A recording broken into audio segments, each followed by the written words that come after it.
Hi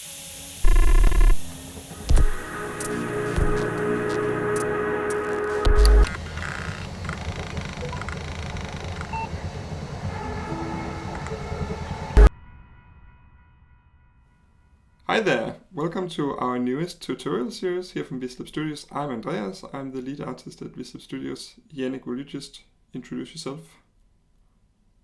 Yeah, I'm Yannick. I'm the game designer and producer at Vizlab Studios. Yeah. And we played Metro Exodus lately, and we thought it was really awesome and got inspired by it. So in this tutorial series, we'll kind of go through the game we made, very much inspired by it. Yeah, we made a little bit of a twist on the idea. We got it really inspired, but we made it into our own. But Yannick, you just point and in me this with... first episode of the... Yeah, sorry. We're just sitting separate due to the COVID, so Yannick is on a screen share in his own place. So, but you just direct me, Yannick, for what I should focus on. Should we go with the story first? Yeah, so I was just going to say for this first episode, we're just going to go through the mirror board and all the inspirations we had, and kind of the story we came up with based on that. True. So so here in the center row here, we got like all the concept art from Metro Exodus, and that's some great concept art, and we looked at it and really enjoyed it, and that was also one of the catalysts for making this whole series, that the concept art was so sweet. Then I also played Frostpunk a couple of years ago, and we kind of took that and merged it into this game. So the core of the game became kind of, we wanted to keep this machine running. This machine you see here, which ended up being like a modified bucket excavator. You wanted to keep running, and you wanted to transport your crew to a safe haven in this post-apocalyptic world. And you got to keep the machine running at all costs and make sure that your crew kind of stays healthy, or at least stays sane on the journey. You wrote so down... it's kind of like bio as a management as in Frostpunk, but then like they do in Metro Exodus, where they travel in a train a lot, you just travel in this bucket excavator thing. Yeah, but maybe we should just... So we have this IP creation checklist that we borrowed from FZD, that we normally go through when we do this kind of things. It's like budget and time and audience and stuff like that, because it's really, even though this is a project of ours just to demonstrate what we can do, it's still really, really valuable to know who you are talking to. So, Yannick, could you maybe just go through the IP creation checklist and then the story? Just these... Yeah. So we imagined just a AA kind of game, like around $10 million in 3 years development time. Kind of a survival and management kind of thing, like Frostpunk, where people like management games. So it's not an action or a shooter or anything, like Metro Exodus. It's more of a management game. It's supposed to be very serious IP, as it's kind of the end of the world. And then we list these kind of contrasts in the different in the game, and then the contrast to the story is we have this harsh world outside, and then you have these soft values inside. So there's these group dynamics you got to resolve, as well as survive in this harsh world outside. The technology, you have these old world tech that you find, but then you also have to do it yourself. So it's a lot of reusing what you can and building whatever you can out of it. Then you have this bulky technology, and you have these soft people. Again, it's much like the story. The lighting is that we have this, of course, when you're outside, we have this natural sun. But then in the night, there's supposed to be these projectors on the vehicle to light up the way.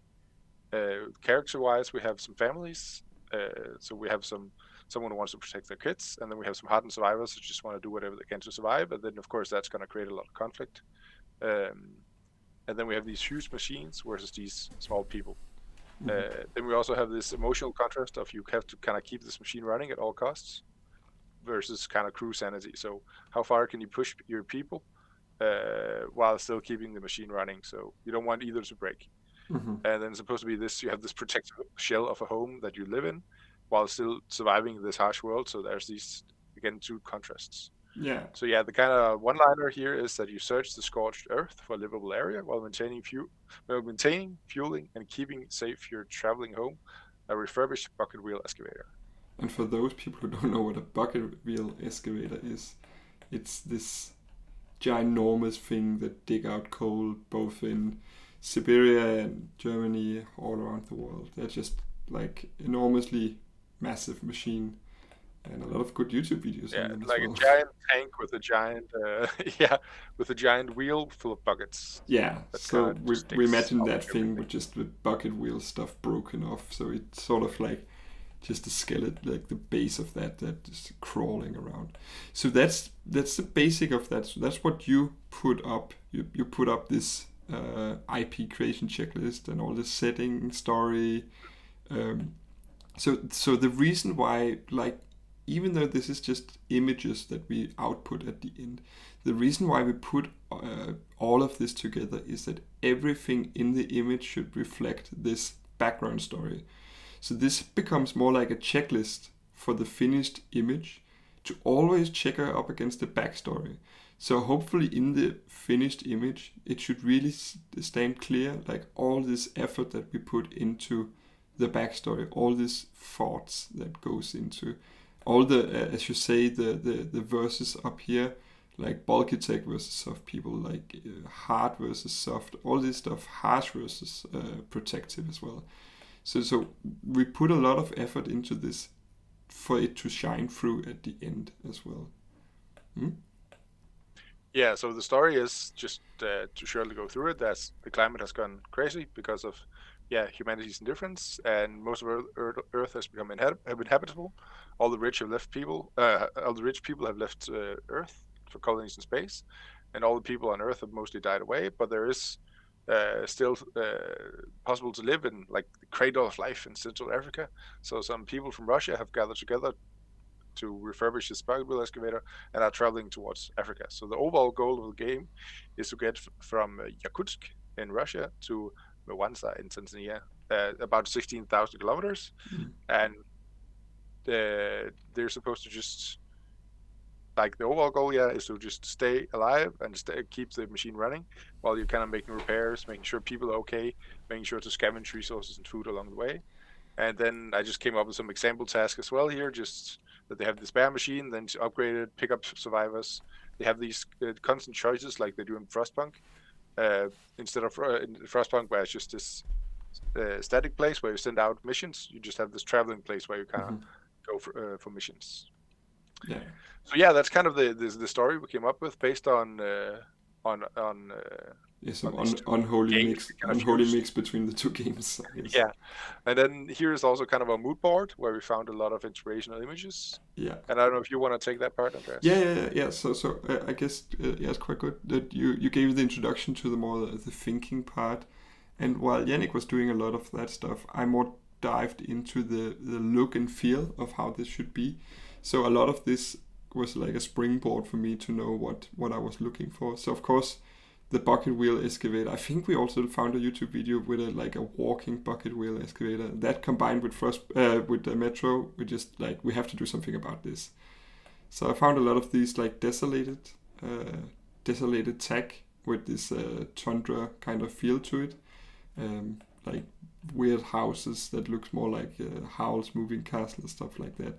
So maybe Howl's Moving Castle meeting The Road with Viggo Mortensen, this grim future kind of stuff.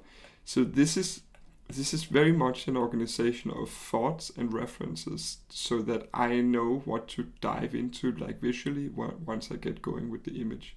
But quite early on, we figured out what we needed for this. It was an exterior shot and an interior shot and a call-out sheet. So we were we knew quite well what we had to. Oh yes, there's the sketches up here. So we sort of knew what we wanted to go for. So this is a concept for Metro. We wanted some sort of interior shot that was very cozy and closed in. And we wanted to contrast that against an exterior shot, which was very open and felt more hostile, and maybe it's a bit more danger outside. So yeah, so we just started to really try to figure out what do we need on this thing. So a lot of the stuff we did here was just like sketchy, like these kind of like doodle sketches, trying to figure out how would this actually look when it's broken off, what could be placed on it, what do they need. So down here we write there needs to be a garden so they can eat something, there needs to be a fuel pot because when they go out and scavenge for fuel and food, they need somewhere to store it, so that became that little thing hanging on the side. So this is like a 3D thumbnail as well, so it was quite fast to build, just to get an idea of how it would look. Yeah, and with the UI of Frostpunk added on top, just give a sort of a mock-up of a game. Yeah, exactly. This could be how the player would see it. So you spin the thing around when you look at it. You have the UI out here, how it's going. You can go inside it maybe or stuff like that. Zoom in and out. So yeah, so like a fresh take on the Metro Exodus kind of thing. But yeah, a heavy inspiration from that. And since we went with a very 3D heavy base, it was a lot of realism being put into all the pieces. It wasn't stylized that much. So yeah, we tried to group. This is a little bit more disorganized board, but we tried to group it for machinery and interior and technology, characters, look and feel over here, and then inspiration here. And these are more like just doodles on the finished image. But this combined sort of gave us the recipe to continue forward. And a lot of the mood and look and feel also came from this image here, from the Metro concept piece from Metro. Like this kind of frozen, destroyed wasteland. So I took a lot of heavy inspiration from this game, and the concept is really ace what they did there. I really love it. So no reason to not get inspired by that. So I think this is like, it's a good overview of the thoughts being put in, because normally what you see in ArtStation or anywhere is just a finished piece, but there should probably be all these thoughts in before you start that piece, because otherwise it feels a little bit hollow. So at least that's what we try to always put into the things that we do. I think that Yannick sort of and just to kind of wrap up what we can see up here.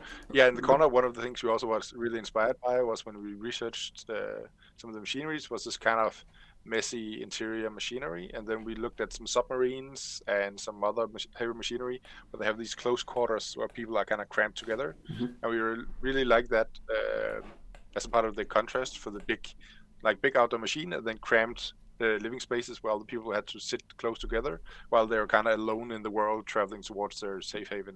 So we looked also at these small cramped Russian these images, and then kind of mixing that together with these submarine and other machine heavy places. Yeah, and that's of course taken from the IP checklist, like the interior versus exterior, all the feelings that we want to incorporate in that, how an exterior should feel compared to the interior. Yeah, but I guess we should just jump into talking something about the sketches. So we'll just see you guys in the next video where we talk about the thumbnails and the sketches. Okay, so see you guys.